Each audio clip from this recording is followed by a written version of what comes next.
ఒకసారి చిలకలూరిపేటలోనే పశువుల సంతలో ఎగ్జిబిషన్ పెట్టారు.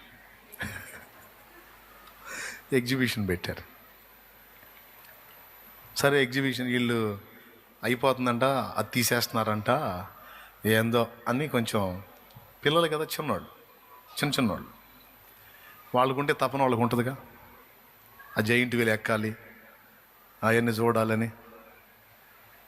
సరే ఇబ్బంది పెట్టారు, వెళ్దాం నాన్న అని. సరేరా పాండి, ఏమైంది, అదేం పాపం కాదుగా, సరే పాండి ఎక్కుదురు కానీ పాండి. ఆ లోపలికి వెళ్ళిన తర్వాత పాపం ఫస్ట్ ఏం చేశానంటే, ఏదో ఒక పదార్థం కొనుక్కొని తినండి అని ముందు అందరికీ ఆహారం ఏర్పాటు చేశాను. ఫస్ట్ తినుబండారాలు తింటున్నారు. ఇప్పుడు నెక్స్ట్ ఏంటంటే టికెట్లు తీసుకోవాలి. టికెట్ కౌంటర్ దగ్గరికి వెళ్ళా. ఆ కౌంటర్లో ఒక అమ్మాయి కూర్చొని ఉంది. నేను ఇట్లా వంగి, అమ్మ 5 అన్నా. సినిమా టికెట్లు అనుకున్నారు, అది ఎగ్జిబిషన్ టికెట్లు, వందనాలు. అమ్మ 5 అంటే ఆ లోపల ఉన్న అమ్మాయి చూసి, అన్నయ్య వందనాలు అంది. దేవునికి స్తోత్రం. అయిపోలా ఈను, వాళ్ళు ఖుషిగా ఉన్నారు. ఏం చేద్దాం మరి, నా పరిస్థితి అది. అన్నయ్య వందనాలు అన్నయ్య అన్నయ్య. టపిమని 5 టికెట్లు చించి ఇచ్చేసింది. బయటకు వచ్చి నా చేతికి ఇచ్చింది. అమ్మ మనీ తీసుకోమ్మా అన్నా. భలే పనేనన్నా. ఫస్ట్ నేను ఏం చేశానంటే, అమ్మ ఇక్కడ చేస్తున్నావా, నేనే కదన్నా, మన సిస్టర్స్ ఇంకా కొంతమంది ఉన్నారు ఎగ్జిబిషన్లో చేస్తున్నారు అన్న. ఇంకొక చెల్లి కూడా వచ్చింది. సరే ఈ పిల్ల నాకు కనపడి అడిగాను నేను, అమ్మ ఎంత ఇస్తారా నీకు రోజుకంటే అన్న, నాకు ఈవినింగ్ వర్క్ అన్నా, సాయంత్రం 4 ఆ ప్రాంతానికి రావాలి, 10 దాకా ఉండాలన్నా. 4 అంటే 5, 6, 7, 8, 9, 10. ఎన్ని గంటలు? 6 గంటలు అంతేనా?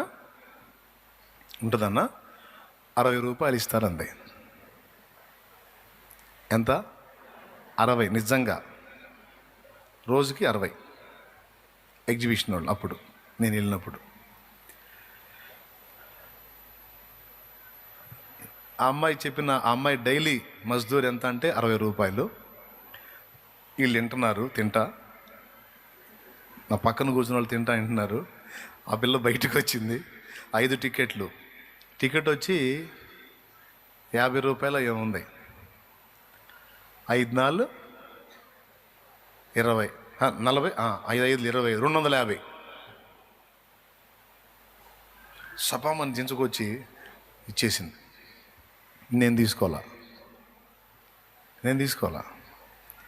వాళ్ళు నాకు వెళ్ళి చూస్తున్నారు. ఎగ్జిబిషన్ పోయింది.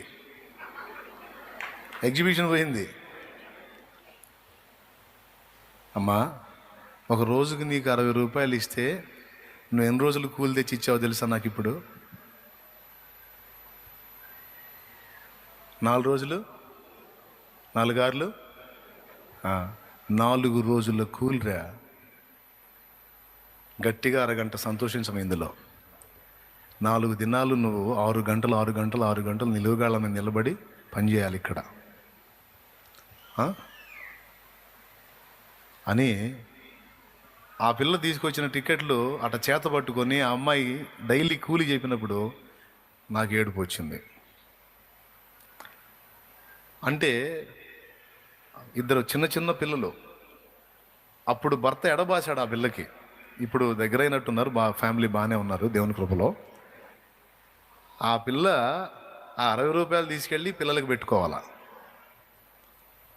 ఒకవేళ 4 రోజులు సరిపడా నేను ఆ టికెట్లు తీసుకుని వెళ్ళి నేను ఆనందిస్తాను ఒక ½ అవర్ నా పిల్లలతో. మరి 4 రోజులు తన పిల్లలకి ఏం పెట్టిద్ది? ఈ మాట నేను అన్నా. ఆ పిల్ల ఏడ్చింది, నేను ఏడిచా. వీళ్ళ చేతుల్లో అక్కడే ఆగిపోయింది. ముందు జైంట్ వీల్ సంగతి కాదు, ఇది తినటం కూడా ఆగిపోయింది. అది వాడున్నాడు, అడగండి.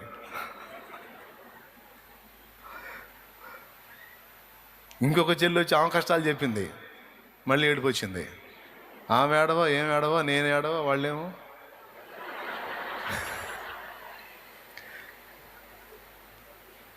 ఈ ఏడు పెట్లు వచ్చిద్దిరా అంటారు కొంతమంది. జంటు కన్నీళ్ళు రావటం ఏంటంటే, మా మగోడైతే మనిషి కాదేంది, వాడికి హృదయం ఉండదా? అందులో దేవుడు ఏర్పరచుకున్న వాళ్ళ హృదయంలో కొంచెం ప్రత్యేకంగానే ప్రేమ పోస్తాడు. అది కొంచెం ప్రత్యేకంగానే ఉంటుంది. అది అలా ఉండకపోతే చేయలేడు సేవ. అందరి హృదయాల్లో ఉండే ప్రేమ వేరు, పరిశుద్ధాత్మ ద్వారా హృదయాల్లో కుమ్మరింపబడే ప్రేమ వేరు. ఆ ప్రేమ ఎంతకైనా తీసుకెళ్ళితే అప్పుడు వాళ్ళకి ఏదో నాకున్న దానిలో ఆహారం తెప్పించి పెట్టించి వాళ్ళకి కాస్త చేతిలో పెట్టి తిప్పుకొని వెళ్తా, లేకపోతే నా వల్ల కాదు అని మళ్ళీ నాకున్నది ఏదో ఆ పిల్ల చేతిలో పెట్టి, లేకపోతే వీళ్ళ ముఖాలు మాడిపోయిన ఆమ్లెట్లాగా పొరపాటును కూడా ఈడితో రాకూడదు అన్నట్టు పెట్టారు ముఖాలు. ఎందుకంటే మాకు ఈ బాధ. చాలాసార్లు అన్నారు, దండం పెడతామయ్యా, అమ్మో మేము చూడలేము, ఆ కష్టాలు చూడలేము. మరి ఏం చేయాలా? ఓకేనా, చర్చికి వస్తామా, ఓకే, ప్రైజ్ లాడమ్మా, అబ్బాయి అమ్మాయి టికెట్లు ఇచ్చి తీసుకోండి పదండి అంటే నేను ఎట్లా దేవుని సంబంధిని అవుతాను? ఎవరు కౌంటరు? నా బిడ్డ, ఈ చేతులతో బాప్తీసం ఇచ్చిన బిడ్డ, నా ఆత్మీయ బిడ్డ. ప్రైజ్ ద లార్డ్, హల్లెలూయా. ఈ ఎక్కడికన్నా పోని వాళ్ళు ఏమో అటు చూడు ఇది చూడు, అటు చూద్దాం ఇది చూద్దాం అంటారు. నాకేముండదు. ఎందుకు? నాకు తెలుసు అంతా బుస్సేనని. ఏదన్నా రమ్యమైనది, ఆనందకరమైనది, మధురమైనది, పరవశమైనది ఏదన్నా ఉందంటే ఆయన మందిరమే, ఆయన పాద సన్నిధే, ఆయన నామం మహిమపరచబడే చోటే. మరి నా ఫీలింగ్ అది. మరి మీరేమంటారు? ఎంతమంది ఒప్పుకుంటారు? నిజమేనా? ఆపాలి. నిజమైతే సంతోషం, ఒకవేళ నిజం కాకపోతే ఇక నుంచి అదే నిజం కావాలి. ఆయన మందిరావరణానికి మించినటువంటి రమ్యమైన చోటు లేదు. సైన్యములకు అధిపతియగు యెహోవా, నీ నివాసములు ఎంతో రమ్యములు. అబ్బా, సైన్యములకు అధిపతియగు యెహోవా, నీ నివాసములు ఎంతో రమ్యములు. నీ పిల్లలు చెప్పాలి, మా టూరింగ్ ప్లేస్ దేవుని మందిరాలే. మా పండగలు దేవుని కూటాలే. మా ఆనందకరమైన అనుభవాలన్నీ ఆయన రెక్కల నీడలోనే. నీ ఇంటి వారిని నీవు ఆ విధంగా భక్తికి సిద్ధపరచాలి. వాళ్ళని అలా సిద్ధపరచాలంటే నీవు విరిగి నలిగిన అనుభవంలో ఉండాలి. ఆ భక్తి నీలో పరిపూర్ణం కావాలి. అదే అప్పుడే వాళ్ళని తాకిద్ది. అయితే నువ్వు వెళ్ళిపోయినా, నేను వెళ్ళిపోయినా, మనం నాటిన దేవుని భక్తి బీజాలు వాళ్ళని మండిస్తానే ఉంటాయి. ఈ సీరియస్ మ్యాటరా కాదా? ఎంతమంది ఒప్పుకుంటారు? ఈ టేక్ ఇట్ ఈజీగా తీసుకోవాల్సిన విషయమా? నో. తమ్ముడు, నువ్వు ఎలాంటి క్లైమేట్లో ఉన్నావు నాకు తెలియదు. నీ చుట్టూ ఎలాంటి నాగరిక ప్రపంచం ఉందో నాకు తెలియదు. ఎలాంటి దగ్గర జాబ్ చేస్తున్నావో, ఎలాంటి క్లైమేట్లో ఉండొస్తున్నావో, ఎలాంటి ఇదిలో నువ్వు డిస్టర్బ్ అవుతున్నావో నాకు తెలియదు. అదంతా ఆఫీస్లోనే వర్క్ ఏదన్నా ఉంటే అక్కడే, పని దగ్గరే, వర్క్ దగ్గరే. కానీ ఇంటి దగ్గరికి వచ్చినప్పుడు మాత్రం పూర్తిగా ఆధ్యాత్మిక వాతావరణం, నువ్వు, నీ పిల్లలు, నీ కుటుంబం, భక్తి, ఆత్మీయత. నా సృష్టికర్త చిత్తాన్ని నెరవేర్చడానికి నేను అంకితం అయ్యా. దానికోసం కొంత ఖర్చు వెలజల్లించాలి, కొంత ప్రయాసపడాలి, కొన్నిటిని మానుకోవాలి, కొన్నిటిని కంట్రోల్ చేసుకోవాలి, కొన్ని సౌఖ్యాలను, కొన్ని ఆనందాలని కోల్పోవాలి. మరి కరగకపోతే, కొవ్వొత్తి కరగకపోతే మరి వెలుగెక్కడ? సో వెలుగుతుంది అంటే డౌట్ లేదు, అది కరుగుతుందని అర్థం. కరగని దాని దగ్గర వెలుగు ఉండదు.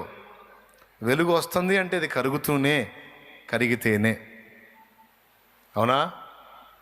నీ కుటుంబానికి, సమాజానికి, సంఘానికి ఒక దీపంలా నువ్వు ఉండాలంటే తమ్ముడా, కొన్ని విషయాల్లో కరిగిపోక తప్పదు నాయన. చెల్లి, కొన్ని విషయాల్లో కరగాలరా.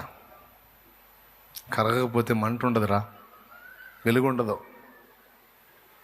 నేను కరగటానికి ఇష్టపడదంటే కాదమ్మా, కొన్ని విషయాల్లో కరిగిపోవాలి, కొన్ని చంపుకోవాలి, కొన్ని కంట్రోల్ చేసుకోవాలి, కొన్ని సందర్భాల్లో విరిగి నలిగిన అనుభవంలోకి రావాలి, కొన్ని సందర్భాల్లో తగ్గించుకోవాలి, కొన్ని సందర్భాల్లో మాట పడాలి.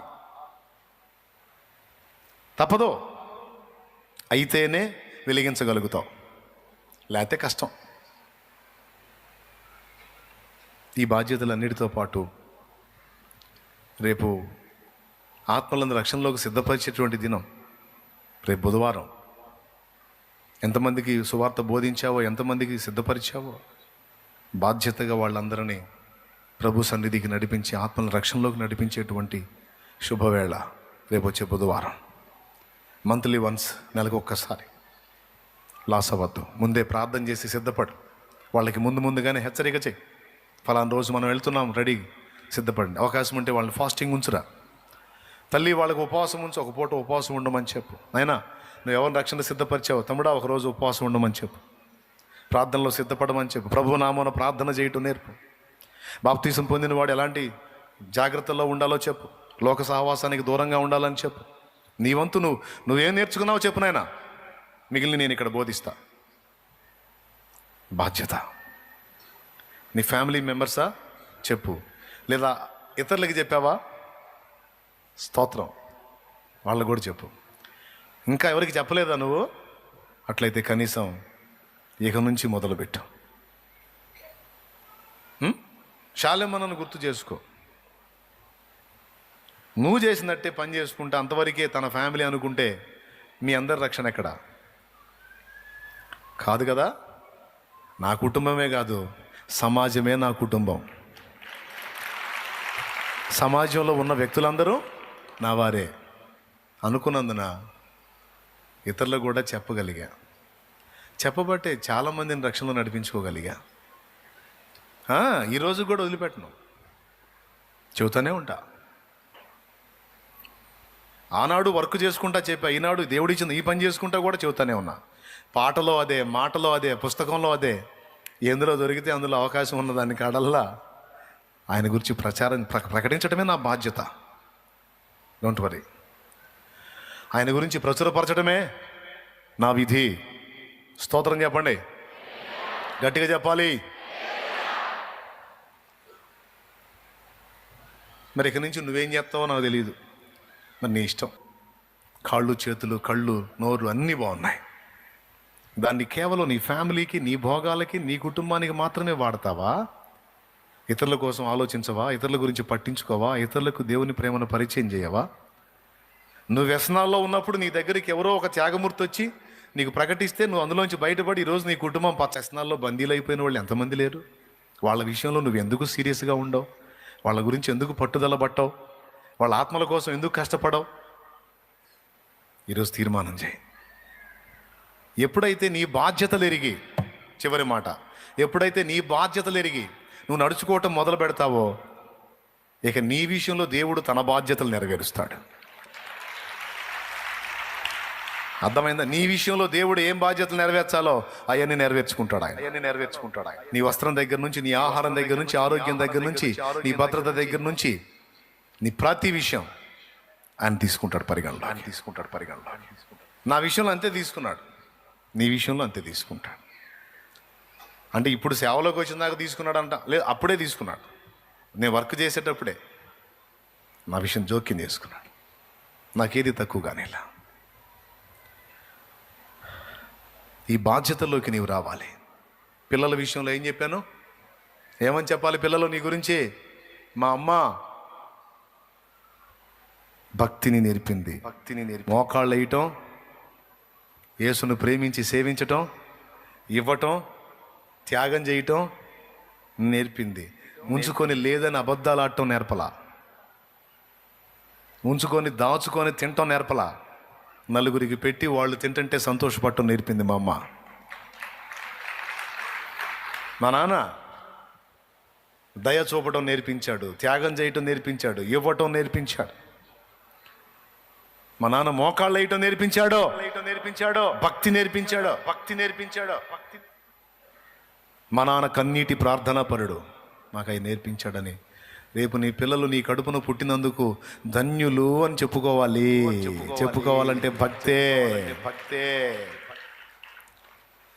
ఎంతమందికి అర్థమైంది?